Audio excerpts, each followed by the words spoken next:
Hey, it's one thing to start the job. It's very different to finish the job. And Patrick Sandoval just couldn't do that on Tuesday night against the Mariners. He couldn't shut the door.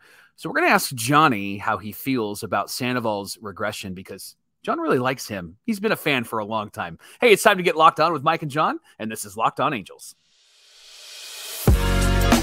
You are Locked On Angels, your daily Los Angeles Angels podcast. Part of the Locked On Podcast Network, your team every day. Thanks for making Locked On Angels your first listen of the day. You can find us anywhere you get your podcast, including Apple Podcasts, Spotify, and SiriusXM by searching Locked On Angels. And the best way to help us out is by giving us a rate and a review. And if you're watching on YouTube, make sure that you're subscribed and click that bell to be notified every time a new episode drops. Thanks for being here for this episode of Locked On Angels, where it's your team every day. You've got the Frisch Brothers here with you, a.k.a. the Super Halo Bros. My name is John, and that's my brother Mike. My name is Mike, and that's my brother John. Oh, wait. Mike, do you hear that? That's No. That's the sound of all the Mariners fans coming to our comments today because they won a game against the Salt Lake Bees. They weren't anywhere to be found yesterday, but I'm sure they'll all be here today, rubbing it in our face. 8-0. Angels lost. I get it. Poverty franchise. Franchise. How they shut us down. Hey guys, it's been pretty crappy for 10 years. It wasn't you. Yeah. It was Artie. It's not you. It's me, right? Yeah. Hey, we're going to be recapping every game of this series, including today's game. But first, on today's show, hey, we're going to talk about Mike Moustakas, how much he has been a contributor to this team. I know he did leave the game last night with a little bit of a wrist problem, but other than that, he's been great on the field and in the dugout, Mike. Yeah. And also, we're going to be talking about Jared Walsh. Remember him? He's been down in AAA for most of the season, still trying to get his timing back, his swing back. Word is he's been doing pretty good, but we're going to have a conversation of how both those guys fit into the plans for next season.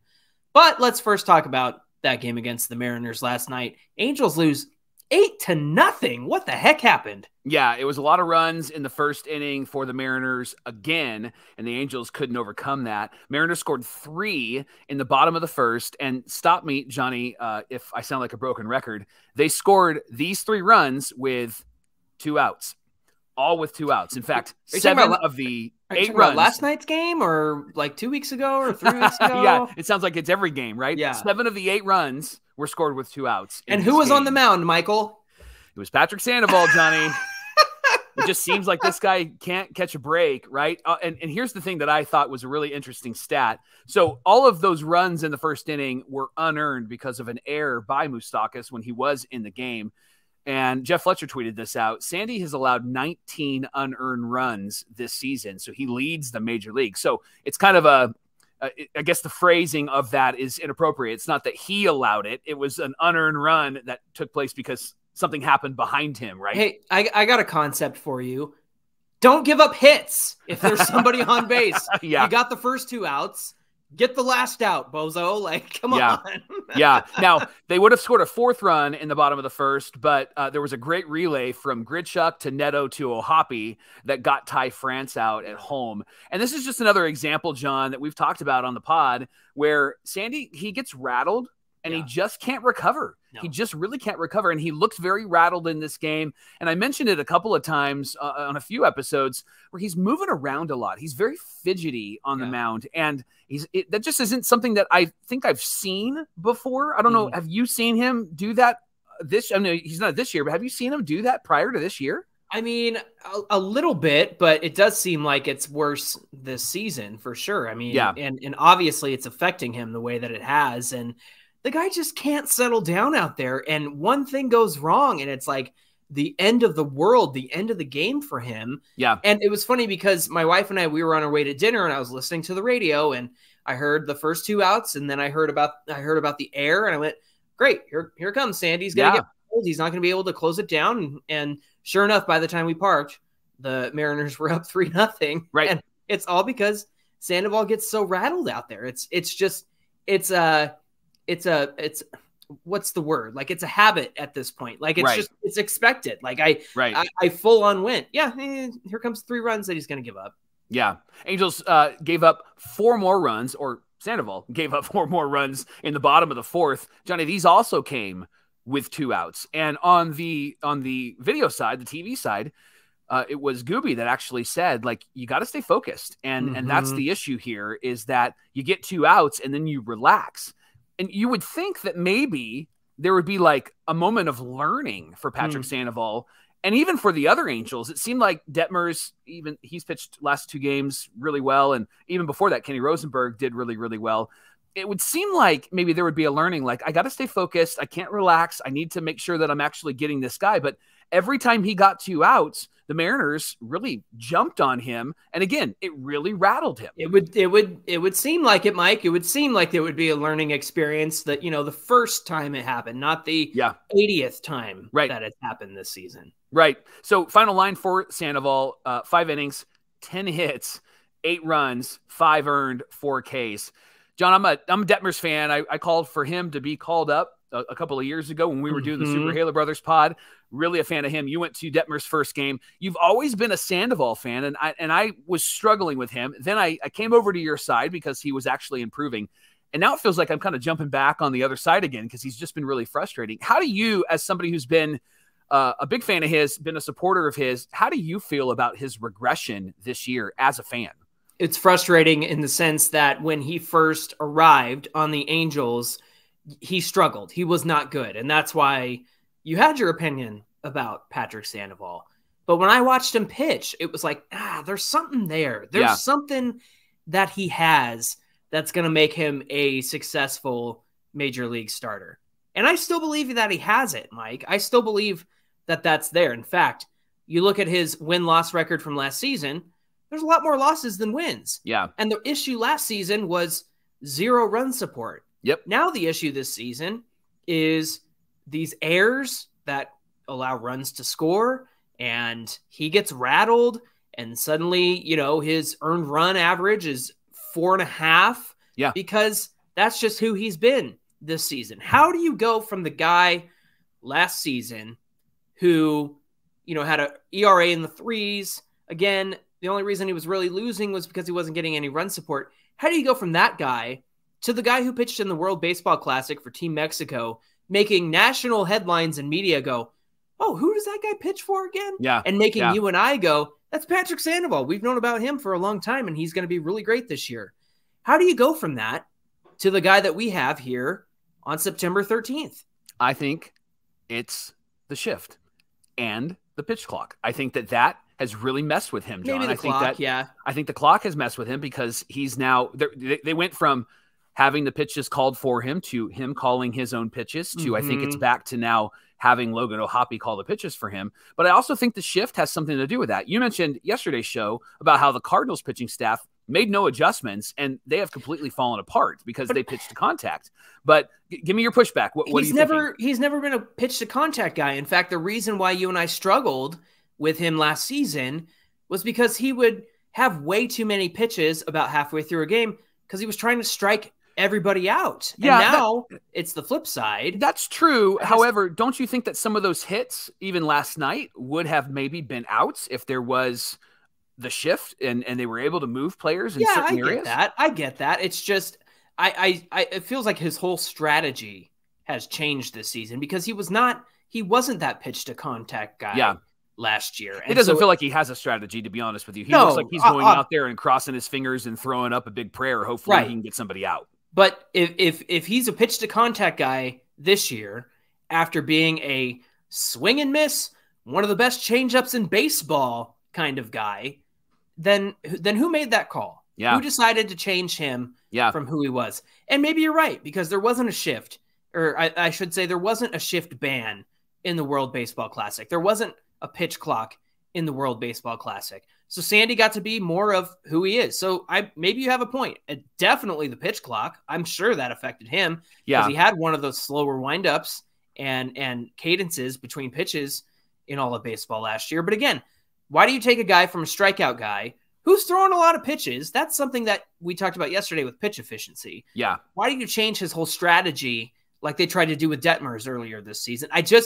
There's no vision. Yep. There's no clarity. The management from the top down, they're just like pushing buttons and turning knobs, Michael, and none of it's working. And they're running the pedals with their feet and they're pulling wires down. It's just none of it makes sense with this baseball team. I don't know how the Angels are a professional baseball organization. Right. And if I'm on the coaching staff, I would be really questioning my ability to coach if this is the results that we're getting. Would go to LinkedIn Jobs and put my application in immediately. I mean, quite honestly, like I would be questioning like my ability here. And yet you get a victory every once in a while. But as you've mentioned, like a broken clock is right twice a day. There it is. And there it is. And it would have been better if I actually got it right. But I think that's the case right now with somebody like Matt Wise, because he just doesn't seem like he's able to really help this pitching staff at all. And Patrick Sandoval is, I think, the greatest example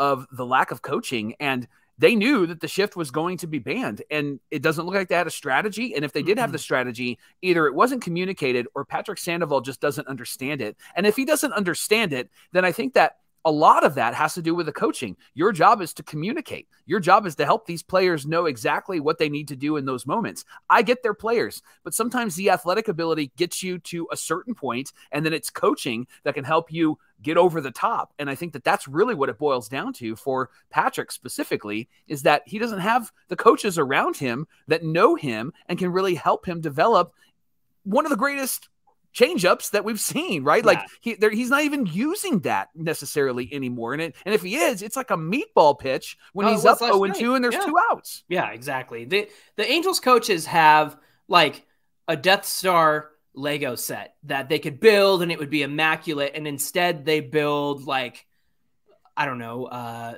the broken Death Star or something. You know what I'm trying to say? Like it's a hoverboard. You have the ability.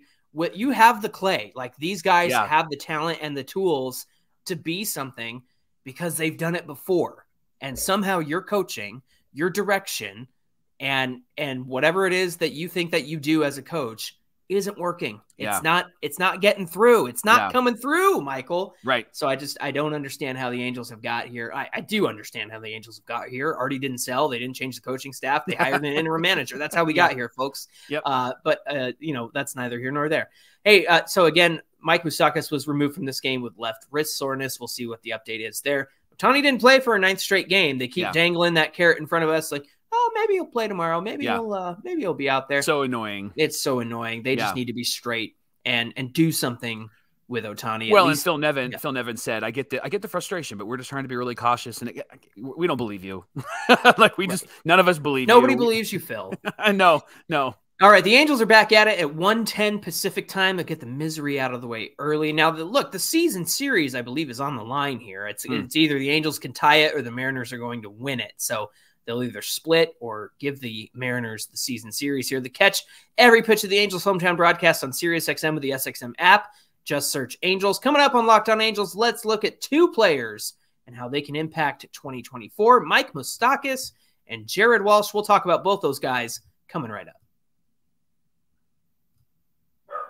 Locked On Angels is brought to you by FanDuel. You can get ready for the NFL season with incredible offers from FanDuel, America's #1 sportsbook. Right now, new customers can bet $5 and get $200 in bonus bets guaranteed. Plus, all customers who bet $5 can get $100 off NFL Sunday Ticket from YouTube and YouTube TV, which is great because then you can watch your favorite team no matter where you are. And our favorite team, Johnny, is the 49ers, but we're in Southern California, so we always got to watch the Rams or the Chargers, and nobody cares about them. Except this weekend, the Rams and the Niners are playing each other, so we get we'll get to watch it, right? Watch a Niner game. Hey, now's the best time to join FanDuel. The app's easy to use, and you can bet on everything from the spreads, the player props, and more. And you can visit FanDuel.com/lockedon to download that, and you can kick off the NFL season with an offer that you don't want to miss. Make sure when you go to that website, FanDuel.com, put in /lockedon because we're going to help you get $100 off NFL Sunday Ticket. FanDuel is your official partner of the NFL. Thanks for making Locked On Angels your first listen of the day. Locked On Everydayers, join us Friday. Get your questions in for Fan Mail Friday. We got a lot of questions, I'm sure, about what's coming up in the offseason for the Halos, and we'd love to answer all of your questions. Speaking of our Halos, they're back at it, 1:10 Pacific time today. Up in Seattle. You can catch every pitch of the Angels hometown broadcast on SiriusXM with the SXM app. Just search Angels. Johnny, let's talk about Moose. He did leave that game last night with some wrist soreness. Again, we're just kind of expecting it now with the Angels getting hurt. Moose has been a great leader since they traded for him. In fact, I think that was probably one of Perry's best trades, if not maybe the best trade of the season, because Moose has really contributed a whole lot on the field, but also when he's been in the dugout. And we saw him have a great conversation with Kyron Paris after Paris didn't tag up. And I love that about Mike Moustakas. He is going to be 35 next year. There's been a lot of conversation about, hey, should we re-sign him? Should we bring him back? And all of that conversation, I think, is necessary. You did a deep dive. He just turned 35, so he'll be going into next season 35, going on 36 next year. You did a deep dive into the expected numbers versus the results that he's gotten on the field. And the reason why expected numbers are important is they tell us if a player is trending down or if he's, outperforming some of those numbers. And so what Moustakas is doing on the field could be deceiving or actually could be exactly what we would want, right? So why don't you share some of those numbers with us, his regular numbers and the expected numbers? So I went back and looked, and the last time Moose was an all-star was in 2019, and he had 35 home runs. He bat .254, had a .329 on base, .516 slugging, and an .845 OPS. Then he went to Cincinnati, Mike, and he really struggled. And there's one indication of that you can really see in the real stats, as I'll call them, versus his expected numbers. So in 2019, his expected batting average, where, according to the movement of his bat, his swing, and all of that, it was expected to be about 260. And the real batting average in 2019 was 254. So not that far off. Then it trends down from there. In 2020 with the Reds, a 240 expected batting average. The real batting average was 230. In 2021, he had a 202 expected batting average, and he actually hit around 208 that season.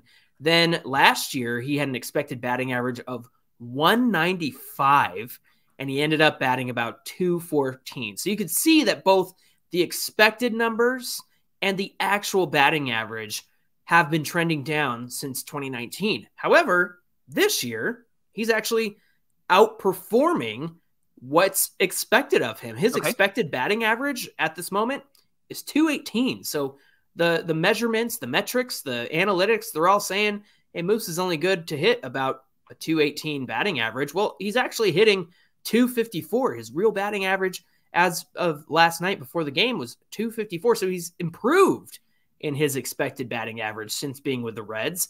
And then his actual batting average is way better than expected. So I think it's important to look at what Moose is doing well. The first indication of regression is strength, honestly, Mike. And that's why you and I were not concerned about Mike Trout and regression setting in, because Mike Trout is hitting the ball harder than he's ever hit before. So the all of that is not going away. And it's the same case with Mike Moustakas. The average exit velocity off his bat in 2019 was 89.5 miles per hour. Okay. In 2021, that went down to 87. In 2022, last year, a little bit better, 87.6.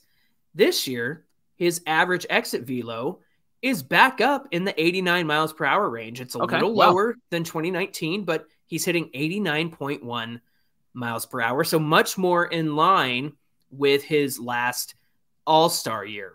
You want to look at more strength stats. Here's his hard hit percentage in 2019, 40.8. Then in 2021, it went down to 31.4. He stopped hitting the ball hard as much as he was in 2019. Now this year, it's back up to 38.6, not quite the 40.8 of 2019, but he is hitting the ball harder, and that's actually what's been causing him to have success this season. And there's one more metric I want to look at. Launch angle. Okay.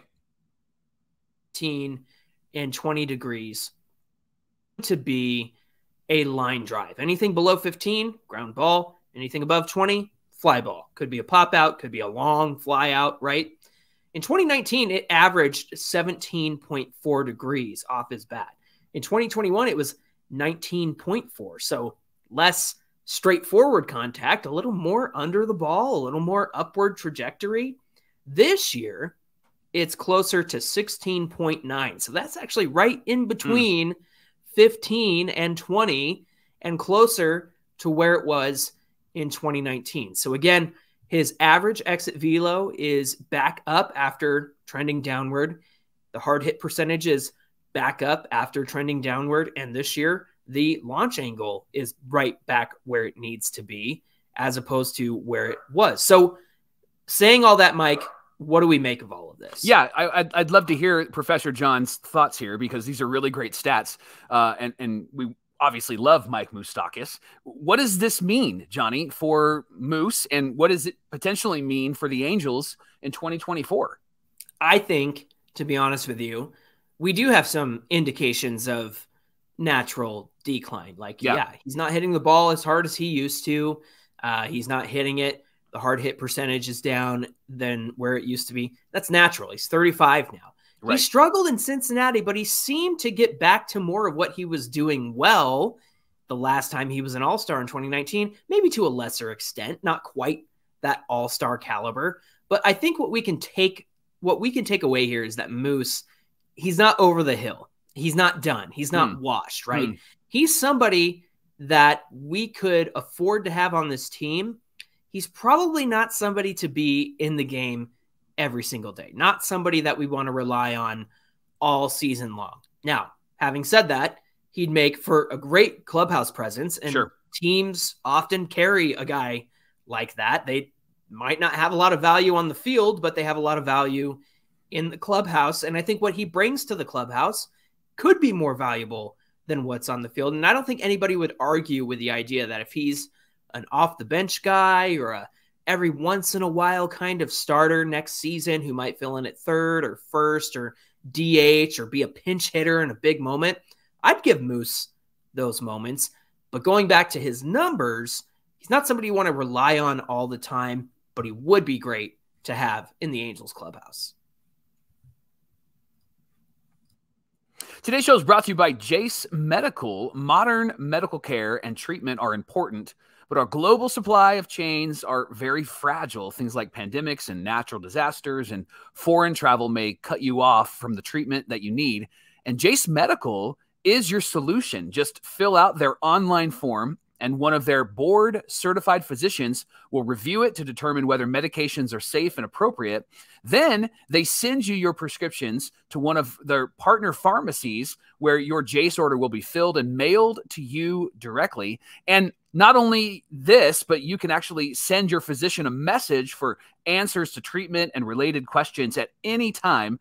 Everyone should be empowered to care for themselves and their loved ones, especially during times where the unexpected happens. That's why Jase Medical offers the Jase case, and you can save up to $360 by getting these life-saving antibiotics with Jase Medical. Plus, throw in an additional $20 by using our promo code LOCKEDON at checkout. All you have to do is go to jasemedical.com. That's JASE medical.com.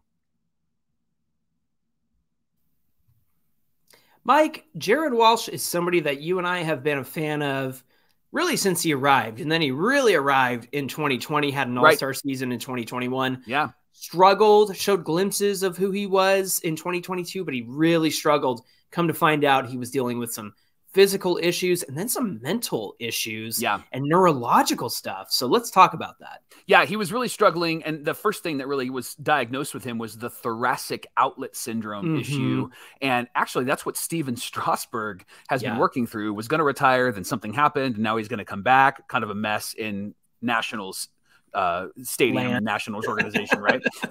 Walsh also had COVID and got dizzy and went to a rehab facility that his mom actually found for him and was trying to get right. So he was batting with dizziness and really couldn't see the ball. And it's amazing that he was even making contact. So once he kind of healed up from that, he did return, but he wasn't himself. And we all saw that. We all experienced that. A lot of calls for like, hey, send him to the minors so he can figure it out. So they did. And he actually just continued to struggle in the minor leagues. And a part of that is just baseball, right? He had to figure out how to hit again, had to figure out how to make contact again. And he's actually really improved as the season has progressed. In September, he was batting .267, has a .290 on base percentage, and a .567 slugging percentage. Come on. That's a big improvement from the previous months. He was batting .181 a 352 on base and just a 222 slugging percentage. Johnny, he had a run of 3 games where he hit a home run in each of those games. The one issue that I did notice is that he does have a lot of Ks, but that comes with the territory of being a power hitter. But he does have the potential to be an impact player for the Halos. I don't think that we need to forget about him. I also love the fact that we have great replacements that have come up, including Shawnuel, who reached base for the 19th straight time last night. Keep it rolling, baby. I think Walshy has the potential to be perhaps a great fit, maybe as a backup first baseman or a fourth outfielder, if he can put all of the pieces together. I just don't think that they should throw him aside and get rid of him. I think that he actually could be a great depth piece for this team. What do you think about Jared Walsh? Man, for somebody who had the 2021 that he did, where he got to start every day once they moved on from Albert Pujols, Mike, at one point he was too good to not start every day at first base. Right. Yeah. And so it just makes me wonder what the Angels have in him. I'm so glad that he has improved and he's been going on this run that he's been going on the last few weeks. And that just, it gives me hope, but then I don't want it to be false hope. Yeah. Because the guy, he could easily have a 30-plus home run season if he had a full season of playing time. I still wonder if he needs to work out and work through these neurological symptoms and these issues he's been having. Like his depth perception was off. How is he even making plays at first base and picking things out of the dirt? And how is he catching up to the fastball when his depth perception is all messed up? So I would hope this. I would hope that he can find a way to heal from what has been going on with his shoulder.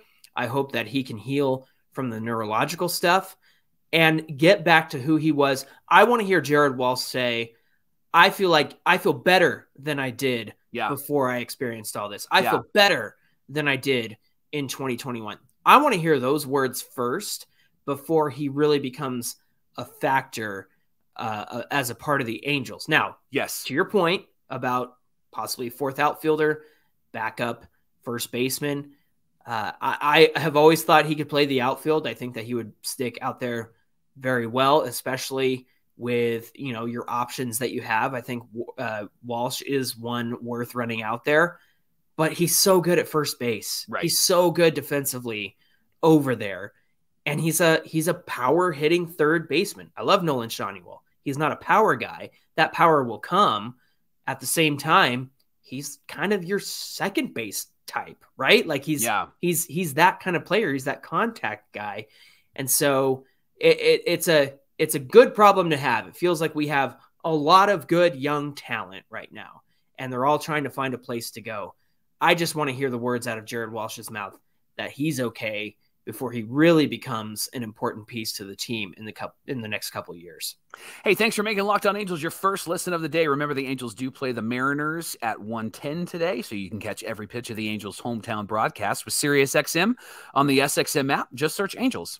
Hey, give us a follow at Locked On Angels on Twitter and at Super Halo Bros on Twitter and Instagram. We'd love to catch up with you there. Mike, what do we have on deck for tomorrow's show? Sam Blum had a great article on Taylor Ward, and he gave an update as to where he's at. And what he had to say was actually really inspiring and encouraging. And so we're going to share that with you tomorrow on Locked On Angels. Looking forward to that conversation. Until then, my name is John, and that's my brother Mike. And my name is Mike, and that's my brother John. Thanks for being here with us, Mike. I have a note here about Single A. What do we got here? Yeah, last night, Single A Inland Empire closed out a 3-0 win in Game 1 of the division series, thanks to a pitch timer violation by the batters. So they're up 1-0. So let's go 66ers. Love Come on. that. We need somebody winning in this organization, right? No kidding. All right, friends. Thanks for being here, and we'll see you back here tomorrow. They're just right down the road from me, too. I can go watch. Get out to the playoffs. What am I doing?